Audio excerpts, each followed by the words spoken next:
우리가 지난주에 유사라 전도 축제했지만 많은 분들이 참여하지는 못했었습니다. 그러나 여러분 계속 우리 하나님 앞에 우리가 교회분들이 참여할 수 있도록 여러분들이 기도해 주시길 바랍니다. 자, 오늘은 본문을 중심으로 해서 계속해서 우리가 열왕기하에 있는 엘리사의 기적, 우리가 지난번 8번째까지 했죠. 이제 오늘 9번째 역시 전도에 관한 말씀을 우리 같이 상고하려고 합니다. 자, 여러분, 전도한다는 것이 도대체 무엇을 의미한다고 생각하는가? 어떤 선교 신학자는 전도에 대해서 이렇게 간단하게 잘 정리했습니다. 한 굶어가던 거지가 양식을 발견한 후에 다른 거지에게 양식이 여기다라고 전하는 사건이 바로 전도다, 그렇게 말했습니다. 굶어가던 거지가 양식을 발견하고 다른 거지한테 가서 여기 오면 살 수 있어, 여기 오면 양식이 있어, 이렇게 알려주는 사건이 바로 전도라는 것입니다. 그런데 오늘 이런 전도의 정의를 가장 잘 설명해 준 말씀이 오늘 본문에 있는 말씀이에요. 자, 오늘 우리는 전도의 관점에서 오늘 본문을 잘 이해하기 위한 3가지 중요한 의미를 우리가 본문에서 같이 살펴보고자 합니다. 자, 본문에서 우리가 중요한 의미 3가지 발견할 수가 있는데, 첫째, 이스라엘 땅, 특별히 사마리아 성지의 형편을 묘사하고 있는데, 사마리아 성의 모습에서 세상에, 오늘 우리가 살아가고 있는 세상의 현실을 발견할 수 있어야 합니다. 여러분, 세상의 현실, 우리가 살고 있는, 성도 여러분들이 살고 있는 이 세상의 현실이 어떤 현실에 처해 있는가, 그것을 발견할 수 있길 바랍니다. 두 번째로 발견하는 것은 여기에 나오는 이제 내 나 환자가 등장합니다. 자, 4명의 나 환자가 등장하고 있는데, 두 번째로 그들이 하나님의 은혜를 발견했어요. 하나님의 은혜를 발견했습니다.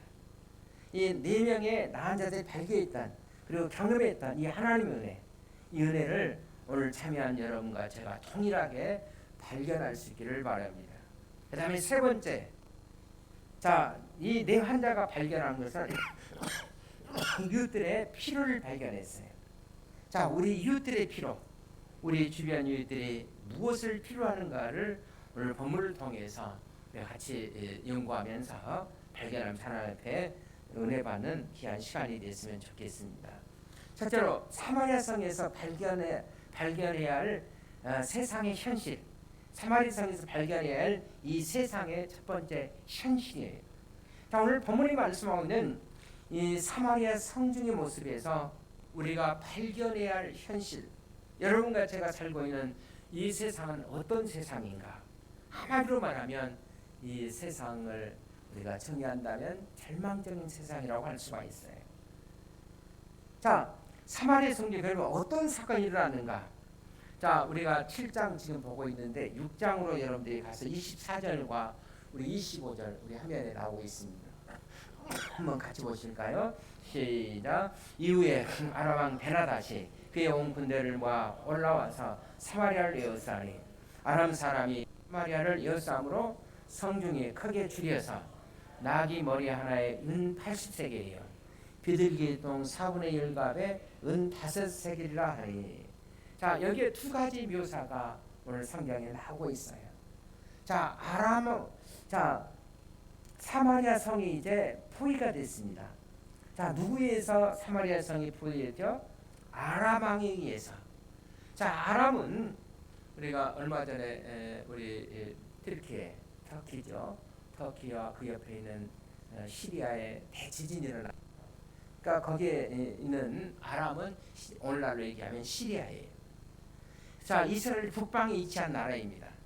자, 시리아가, 이 아람 나라가 이스라엘 땅을 공격해서 이제 오늘 1절에서 말씀한 대로 6장 24절에서 25절에 말씀한 대로 이제 사마리아 성을 공격해서 에워싸 이제 사마리아 성이 포위가 되어버린 거예요. 자, 이 아람 왕이라는 이스라엘 공간 왕의 모습을 통해서 반역한 세상에 우리가 현실을 발견할 수가 있습니다. 세상을 반영하고 있는 이 세상에 있는 사람들을 반영대로 인도하고 있는 그런 모습을 우리가 성경을 통해서 보게 됩니다. 아람 왕은 은혜를 모르는 왕이에요. 이미 제가 5장을 통해서 엘리사의 기적을 통해서 5장에 있는 말씀 나만 자손의 사건을 말씀을 드렸어요. 하나님의 사람 엘리사에 의해서 아람 나라의 한 사람이 큰 은혜를 받았죠. 이 아람이라는 나라의 국방을 책임 맡은 자, 일종의 국방부 장관이라 할 수 있는 그가 큰 난치병, 나병에 걸렸었습니다. 치료할 길 없어요. 그래서 그가 누구를 찾아오죠? 네, 그렇죠. 이스라엘 땅에 아람 왕의 추천서를 갖고 엘리사 선지자를 찾아오게 됩니다. 그래서 엘리사 선지자가 그로 하여금 하나님의 은혜를 경험하게 해서 그가 나병에서 깨끗하게 치료를 받고 돌아갑니다. 그러면 여러분 아람, 이 시리아는 이스라엘에게 큰 은혜를 입어요. 그런데 그 은혜를 모르는 아람 왕은 오히려 이제 이스라엘을 침공해서 지금 사마리아 성을 포위해버린 거예요. 아람 왕의 한 가지 관심은 오직 이스라엘을 점령해서 이스라엘 나라를 뭐하는 거예요? 지배하는 거예요. 자, 이런 은혜를 모르는 왕의 모습 속에서 우리는 일종의 사탄의 모습을 여기서 발견할 수가 있습니다. 그렇습니다. 여러분 사탄의 유일한 관심은 바로 세상을 지배하는 거예요. 지금 지배하고 있는 그리고 포위 당하고 있는 사마리아 성의 안타까운 모습 현실을 우리가 오늘 본문을 통해서 볼 수가 있잖아요. 뿐만 아니라 이 사마리아 성은 오늘 성경에 보면 크게 줄였다, 배가 고팠다 그런 단어들이 계속 등장합니다. 아람 나라가 사마리아 성을 포위하고 이제 양식이 들어갈 때 모든 복음로를 다 차단해 버렸어요. 식량이 완전히 고갈난 상태에서 성의 백성들은 굶주리고 있었습니다. 자, 한번 6장 25절로 한번 같이 한번 보십시다. 우리 화면에 한번 보십시다. 시작. 아람 사람이 사마리아를 에워싸므로 성중이 자 뭐라고 그랬어요? 크게 줄여서 그랬어요. 자, 크게 줄여서 먹을 것이 없어서 여러분 어떤 이제 상황까지 가냐면은 먹을 것이 없으니까 심지어는 자기 자녀들까지도 잡아먹는 그런 정도에 이르렀습니다. 그래서 인간의 가치가 아주 차게 버리고 혼돈에 빠지고 절망 속에 빠져 있는 안타까운 현실. 그것이 바로 사람들의 모습이었어요. 그런데 저는 이 성경이 묘사하고 있는 이 현실이 오늘의 현실과 저는 유사하다 그렇게 생각합니다. 사단의 지배를 받고 있는 공격을 받고 있는 이 세상, 사람들은 여전히 오늘날도 굶주려 있습니다. 육체적인 굶주림도 물론 우리가 살고 있는 우리 한국 땅에서는 아직 육체적인 굶주리라는 것을 별로 실감하게 없을지는 모르지만은 그러나 여러분 이 지구촌에 살고 있는 인구가 80.5억 명이라고 하죠. 약 80억 정도로 이렇게 생각하면 됩니다. 그런데 이 80억 가운데서 여러분 3분의 1이 지금도 먹지 못해서 굶어서 죽어가고 있어요. 그러나 여러분 이 육체적인 굶주림보다 더 처절한 굶주림이 있는데 그것은 바로 영적인 굶주림이라고 할 수가 있습니다. 그래서 일찍이 아모스 선지자는 오늘 이 세상에 도처에 도사리고 있는 이 영적인 굶주림을 이렇게 묘사했어요. 아모스 8장 11절 우리 한번 같이 봅시다.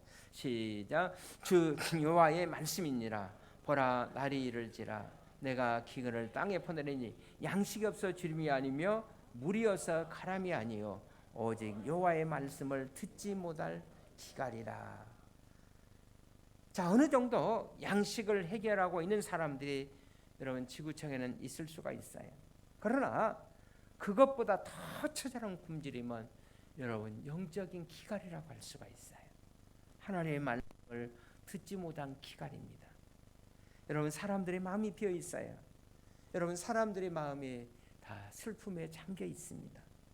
삶의 방향을 잡지 못해서 영적인 굶주림의 현실은 어디선가 그들의 굶주림을 해결하기 위해서 사람들이 이리저리 동서남북 뛰어다니지만은 여전히 만족하지 못하고 굶주리고 있는 여러분 사람들의 얼굴을 보시기를 바랍니다. 이런 안타까운 모습을 이미 아모스 선지자는 아모스 8장 12절에 한번 같이 한번 보시기를 바랍니다. 8장 12절 시작.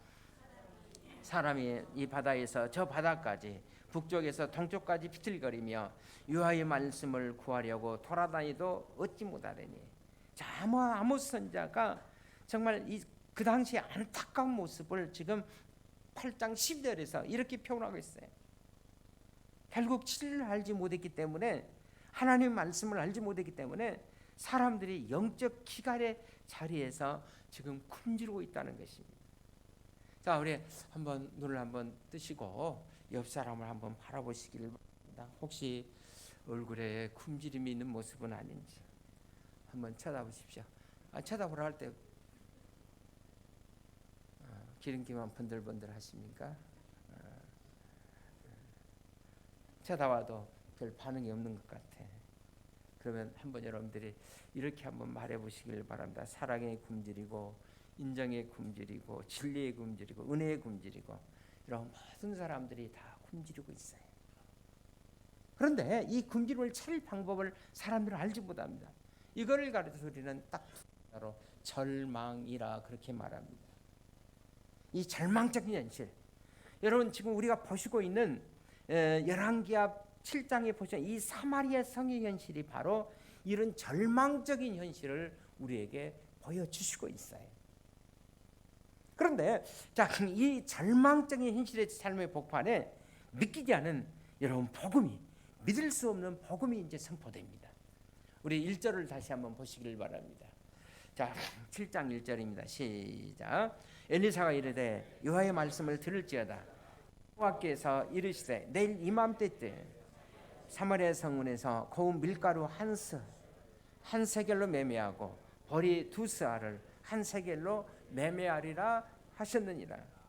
여러분 이 말씀 뭐냐면, 이 말씀은 지금 먹을 것이 하나도 없는데 지금 심지어는 자녀들까지 잡아먹고 있는 그런 상황 아닙니까? 굶주려 지금 아주 죽어가고 있는데 내일 아침이면 파격적인 가격으로 거의 헐값으로 양식이 매매되고 된다는 거예요. 당장 먹을 것이 뭐 죽어가고 있는데, 절망에 처해 있는데 이맘때쯤이면, 내일 이맘때쯤이면 파격적인 가격으로 양식을 구하게 될 수가 있다는 거예요. 이런 믿을 수 없는 예언 앞에, 복음의 선포 앞, 기쁜 소식 앞에, 좋은 이제 선포 앞에 그 나라의 이제 한 장관이 이 말씀을 듣고 보였던 반응입니다. 한마디로 그 반응은 믿을 수 없다는 거예요. 한번 2절을 한번 같이 보십시오. 그 어떤 반응을 보였는가? 시작. 그때 그의 손에 의지하는 자 곧 한 장관이 하나님의 대답에 이르되 여호와께서 하늘에 창을 내신들 어찌 이런 일이 있으려 하더라. 엘리사가 이르되 내가 내 눈으로 보리라. 그러나 그것을 먹지는 못하리라. 자, 엘리사가 뭐라고 그랬어요? 그것을 내 눈으로 보게 될 것이다. 내가 확인하게 될 것이다. 그러나 너는 불신앙이었기 때문에 너는 그것을 먹지 못한다는 거예요. 왜냐하면 이 사람은 믿지 못했기 때문에, 불신앙 때문에. 자, 엘리사가 선포한 이 놀라운 메시지는 양식의 이제 기적을 선포하는 메시지예요. 내일 이맘때에 놀라운 양식을 여러분들이 충분하게 만족할 만큼 먹게 될 것이다. 그런데 이때 이 한 장관이 보였던 반응은 하나님이 하늘의 창을 내시고 하늘의 창을 내시고 부으신들 어찌 그런 일이 있을 수가 있겠느냐. 그런 일은 일어날 수가 없다는 거예요. 여러분 믿지 않는 큰 뉴스, 여러분 복음의 약속과 보여진 반응, 절대로 그런 일이 일어날 수 없다는 거예요. 그러니까 하나님의 말씀을, 복음을 농담처럼 취급했어요. 오늘 역사에서 벌어지고 있는 여러분 통일한 현실들을 우리가 볼 수가 있잖아요. 지금 사람들이 굶주리고 있습니다. 그런데 당신이 예수 앞에 나오면 이런 은혜를 경험할 수 있을 것이라고. 그런데 사람들은 어찌 그런 일이 일어날 수 있겠느냐. 이런 동일한 반응을 보이기는 냉담한 현실을 볼 수가 있어요. 우리가 전도지를 줘도 바로 어떤 분은 막 던져버린 분도 있고 찢어버린 분도 있고 그 앞에서 오히려 기분 차라리 안 받으시고 되는데 기분 나빠하고. 우리는 사마리아 성중의 현실에서 오늘 우리가 살고 있는 현실을 한번 발견할 수가 있어요. 이거 첫 번째 중요한 발견입니다. 자, 굶주리고 있는 사람들, 그리고 정처 없이 동서남북으로 헤매고 다니지만은 그러나 그들의 마음속에는 여전히 만족감이 없어요. 자, 이 현실에서 우리가 두 번째로 발견할 것은 뭔가? 네 환자가, 4명의 나은 자가 발견했던 두 번째 하나님의 은혜를 그들은 발견했어요. 하나님의 은혜.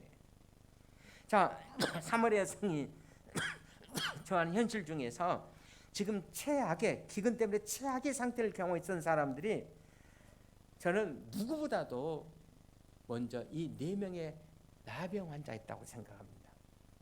여러분, 나병은 지금도 어려운 병인데 이 당시에는 더 난치병으로 이 병에 걸리게 되면 나병 환자들은 철저하게 격리된 생활을 해야 했어요.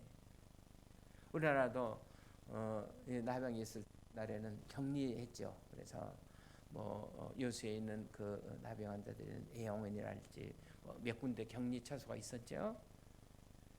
그래서 가족들과 그리고 사랑하는 사람들과 이웃들과도 함께 있지 못하고 철저하게 격리되어서 마을 어귀에서 조그마한 움막을 짓고 가족이나 이웃들이 가져두는 그거를 통해서 목숨을 연명하고 있었습니다. 더구나 지금은 어떤 때요? 기근 때 아닙니까? 지금 양식이 없어서 보급로가 다 막혀버려서 지금 성중 있는 사람도 먹지 못해서 심지어는 자기 자녀들까지도 잡아먹는 그런 상황에서 여러분, 이 네 환자들이 마을 어귀에 있는 네 환자들이 어떻게 생계를 이어갈 수가 있었겠어요? 최악의 절망을 경험하고 있었던 사람들이 저는 무엇보다도 바로 이 4명의 나환자였다고 생각합니다. 그런데 놀랍게도 최악의 절망에 있었던 이 4환자가 하나님의 은혜를 경험하게 돼요.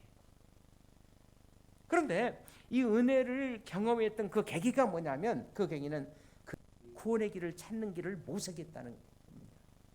구원의 길을 찾기로 결단했어요. 자, 어떤 모험을 하기로 결단했는가? 여러분 이제 3절을 한번 보시기 바랍니다. 시작. 성문 어귀에 나한 자 4명이 있더니 그 친구들에게 말하되 우리가 어찌하여 여기서 앉아서 죽기를 기다리랴. 그러니까 4명의 환자가 우리가 여기서 앉아서 죽을 수가 없다. 이대로 앉아 우리가 죽기를 기다렸다. 뭔가 우리가 해봐야 되지 않겠나. 이것이 바로 여러분 하나님의 은혜를 경험한 결정적인 계기가 되었다는 겁니다. 아무것도 안 하고 있으면 우리가 죽음이다. 아무것도 안 하고 있으면 우리가 끝장이다. 여러분, 이것이 바로 우리 주변에 안 믿는 사람들의 저는 현실이라고 생각합니다. 그 옛날에 전도지 가운데 그 재미있는 전도지 하나 있어요. 좀 생각해 하는 전도지인데 적에 가기 위해서 당신은 무엇을 해야 하는가 전도지 앞에 딱 한 타이틀 하나 있어요. 지옥에 가기 위해서 당신은 무엇을 해야 하는가. 그리고 앞에 아무것도 없어요. 그리고 조그만 글씨로 뒷면을 보세요. 이렇게 돼 있어요. 뒷장을 보면 아무것도 없어요. 그리고 조그맣게 글씨 하나가 써 있는데 할 일은 아무것도 없다는 겁니다. 여러분, 지옥에 가기 위해서는 아무 일도 안 하면 자연스럽게 지옥에 간다는 거예요.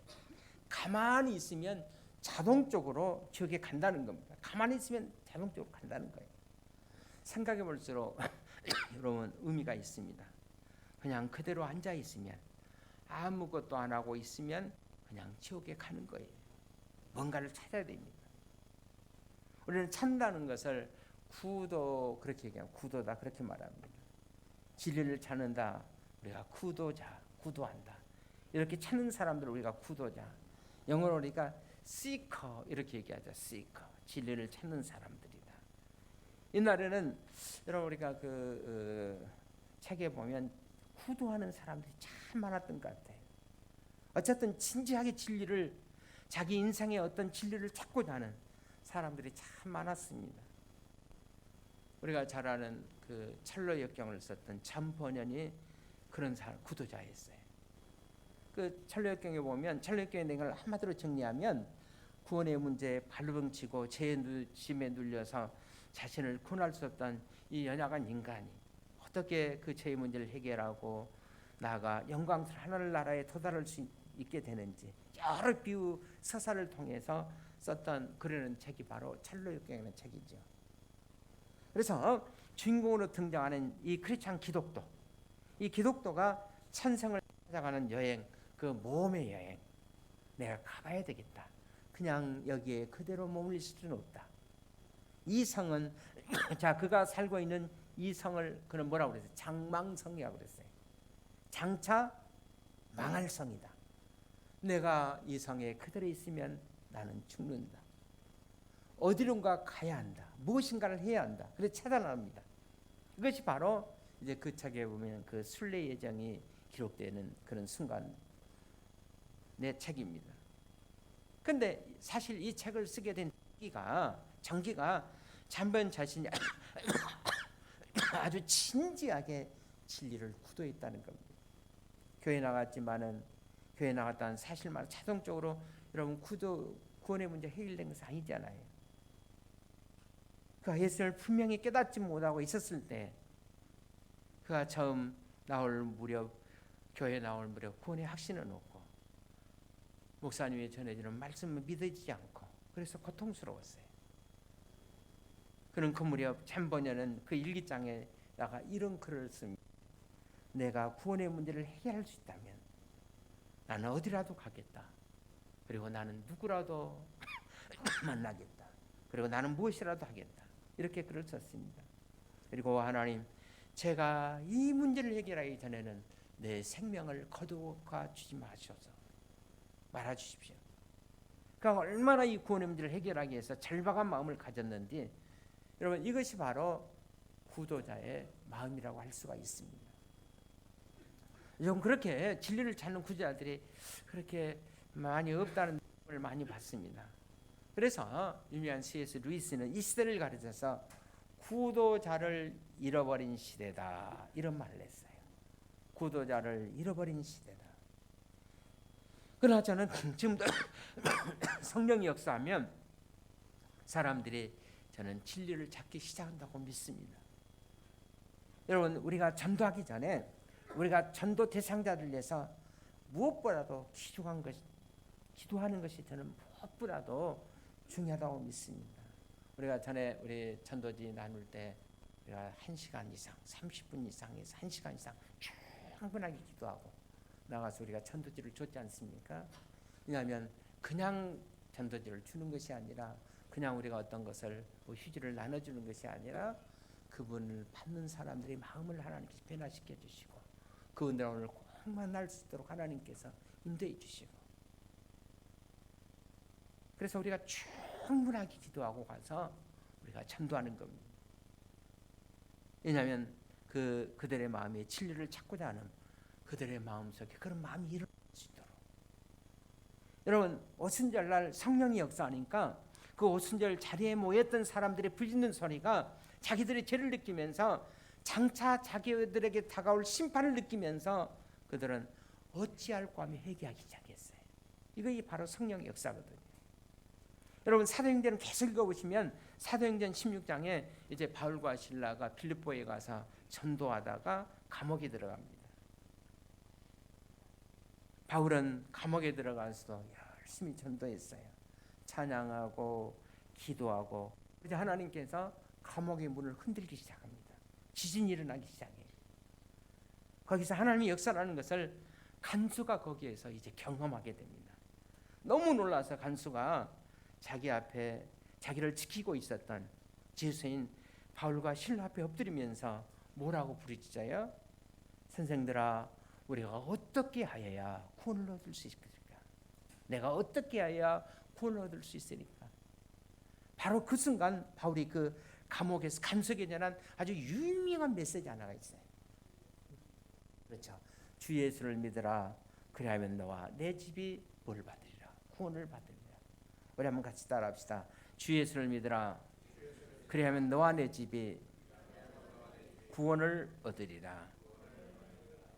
바로 그 메시지가 탄생합니다. 그래서 우리가 여러분 우리가 전도할 때 제일 첫 번째로 중요한 것은 VIP들을 위해서 정말 간절히 많이 기도하셔야 돼요. 기도하시고 나가서 전도할 때 기적이 나요. 그냥 나눠주는 거 별로 의미 없어요. 그 10분이면 얼마든지 나눠줄 수 있어요. 우리가 충분하게 기도하고 마음속에 감동을 그때 전도지 가지고 나가는 거예요. 그냥 형식적으로 기도하고 가는 것이 아니라 우리의 마음속에 오늘 만나는 하나님 만날 사람들 보내주세요. 그리고 그들이 진지하게 하나님 만날 수 있도록 은혜를 주세요. 성령이 이렇게 우리의 마음을 막 흔들어 놓으면 그때부터 구도가 일어나기 시작합니다. 디도이들은 자 4명의 나은 자는 이제 모험의 결단을 내려요. 4절을 이제 보십시다. 우리가 3절까지 봤으니까 4절입니다. 만일 우리가 성읍으로 가자고 말한다면 성읍에는 굶주림이 있으니 우리가 거기서 죽을 것이요 만일 우리가 여기서 머무르면 역시 우리가 죽을 것이라. 그런즉 우리가 가서 아람 사람에게 아람 군대에게 항복하자. 그들이 우리를 살려두면 살 것이요 우리를 죽이면 죽을 것이라고. 그러니까 이 말씀이 뭐냐면 이판사판이다. 여기서도 죽고 적진에 가도 죽고 그러니까 이판사판이다. 그랬더니 주일학생 하나가 옛날에 그러더라고. 6판이네요. 아무튼 6판이든 4판이든 아무튼 적군의 군대 쪽으로 한번 가보자. 이래 죽고 저래 죽으니까 맞아. 저기 가서 죽나 여기 죽나 굶어 죽나 마찬가지니까. 그런데 놀라운 일이 일어났어요. 궁금하지 않아요? 그럼 5절을 보십시다. 시작.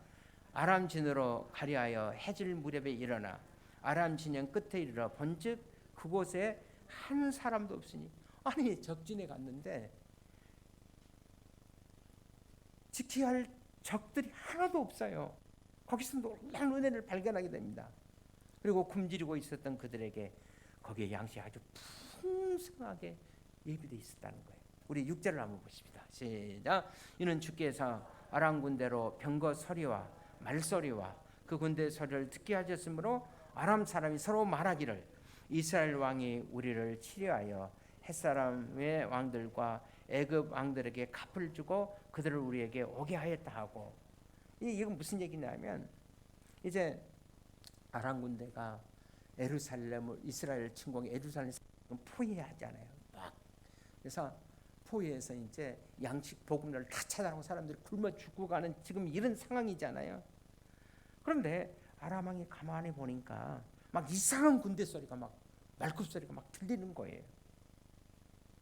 그래서 어떻게 생각하냐면 이스라엘 왕이 이웃 국가들에게 여기저기 연락해서 군대를 주변의 나라들의 국가를 모집해서 지금 우리를 침공하려고 하는구나 겁먹은 거예요. 그래서 냈다 그냥 다 놔두고 꽁무니 펴고 도망가 버리는 거예요. 철수해 버리는 거예요. 급하게 철수해 버리는 거예요. 그래서 적진 진영에는 적군이 지금 하나도 없어요. 그뿐이 아니었어요. 거기는 뭐가 있어요? 너무 급히 도망가니라고 7절을 한번 보시다. 시작. 해질 무렵에 일어나서 도망하되 그 장막과 말과 나귀를 버리고 그 진영을 그대로 두고 목숨을 위하여 도망하였습니다. 8절에 봅시다. 시작. 그 나환 자들이 진영 끝에 이르자 한 장막에 들어가서 먹고 마시고 거기서 은과 금과 의복을 가지고 가서 감추고 다시 와서 다른 장막에 들어가 거기서도 가지고 가서 감추니라고 했어요. 그러니까 모든 것을 아주 고스란히 그대로 놔두고 혼비백산해서 그들은 다시 철수해 버린 겁니다.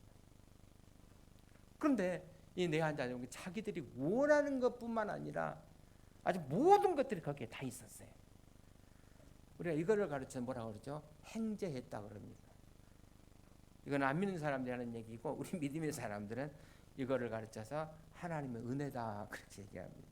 이거 왜 하나님의 은혜예요? 거기에 놀라운 은혜가 있었어요. 이 모든 것은 거기에 이미 하나님께서 다 준비해 놓으신 거예요. 하나님 이 기적을 통해서 여러분 준비하신 풍성한 은혜가 이 4명의 나은 자들에게 기다리고 있었던 거예요. 여러분 우리들의 VIP들 앞에 하나님이 그들을 위해서 준비하신 풍성한 은혜가 준비되어 있음을 여러분들이 꼭 믿으시기를 바랍니다.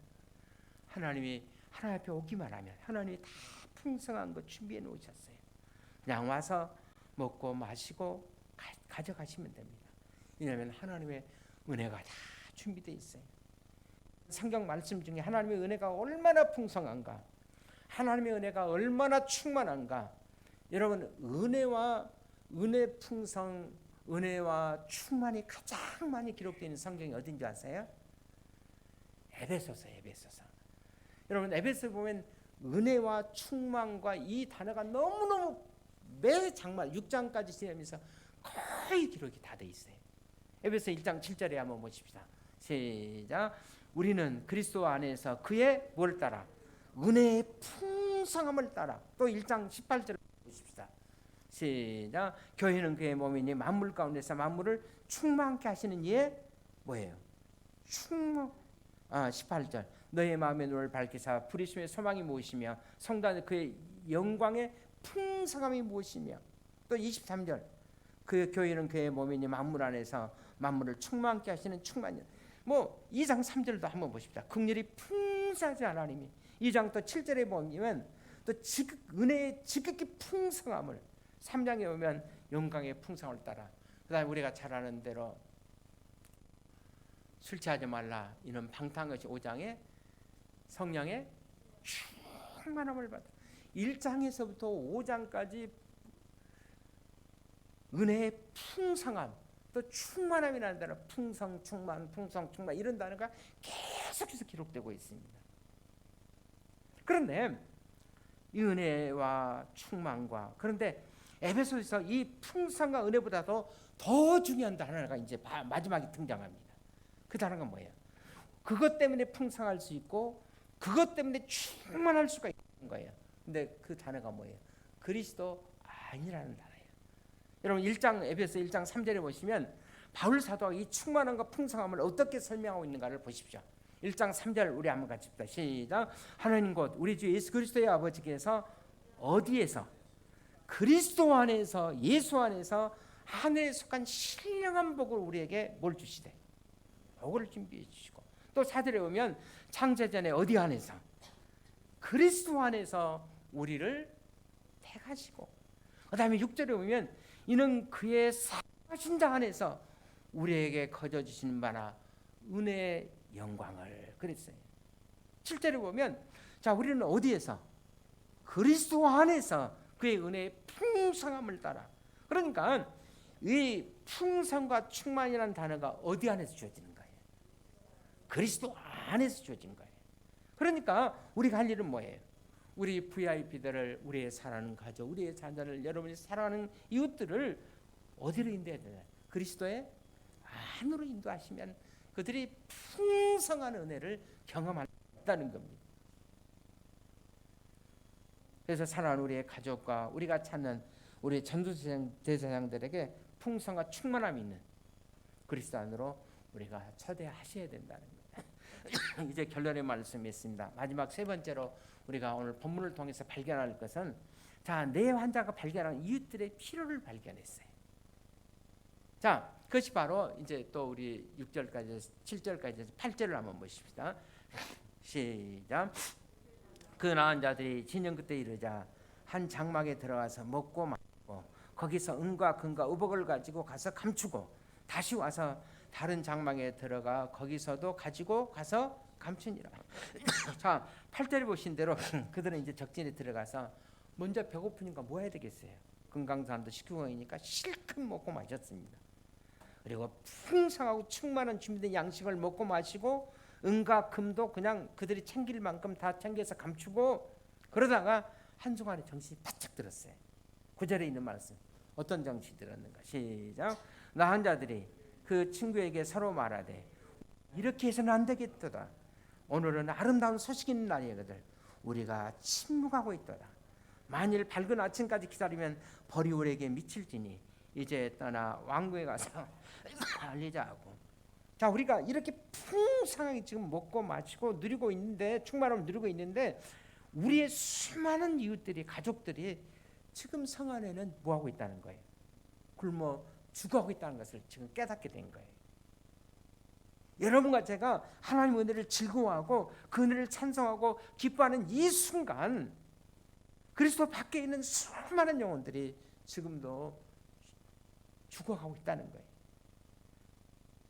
이 내환자가 그걸 발견한 거예요. 그러면서 여러분 그들은 이렇게 해치기 시작했습니다.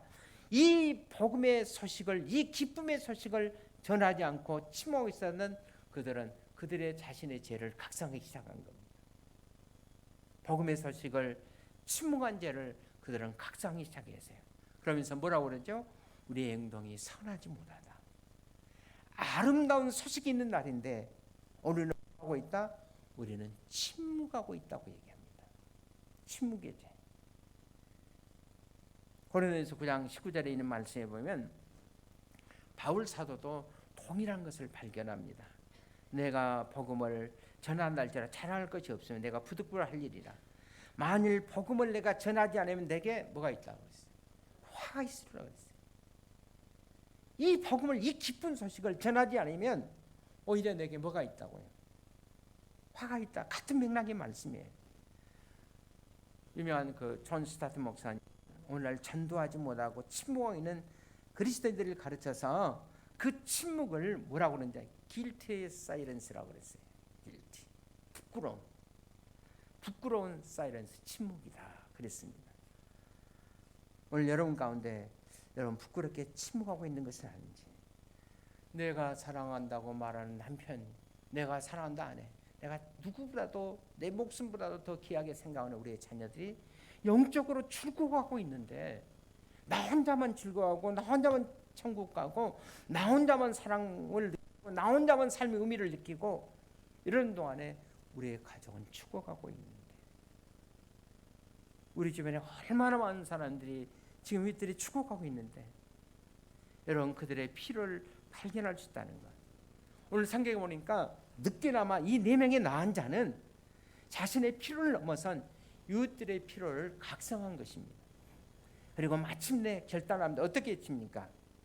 만일 밝은 아침까지 기다리면 벌이 우리에게 미칠지니 그랬어요. 이제는 떠나 황무에 가서 이 기쁜 소식을 뭐라고 그래요? 가서 알리자 그랬어요. 여기서 중요한 것은 가서 알리자는 단어입니다. 여러분 가서 알리는 것이 뭐죠? 우리는 그것을 전도라고 얘기합니다. 사람들 보고 오라고만 하지 말고 우리가 여러분 가셔서 그들을 만나야 돼요. 그리고 어디에 생명의 양식이 있는지, 어디를 가야 은혜를 경험할 수 있는지를 우리가 가서 가르쳐 줘야 합니다. 여러분 주님께서 우리에게 주신 명령, 그걸 지상명령이라고 그러죠. 뭡니까? 가서 모든 족속으로 뭐를 하라? 제자를 삼으라는 거예요. 가서 너희는 온 천하에 다니면서 복음을 전하라는 거예요. 가서 알리라는 거예요. 그래서 그들은 이제 내환자는 가서 알리기 시작합니다. 이 4명의 문둥병자들, 재산 문둥병 나은 자들이 가서 이제 알리기 시작해요. 그 순간 그들이 하나님의 증인이 되고 복음의 증인이 되고 이웃들에게, 가족들에게 축복의 통로가 되어주는 역할을 감당했던 것입니다.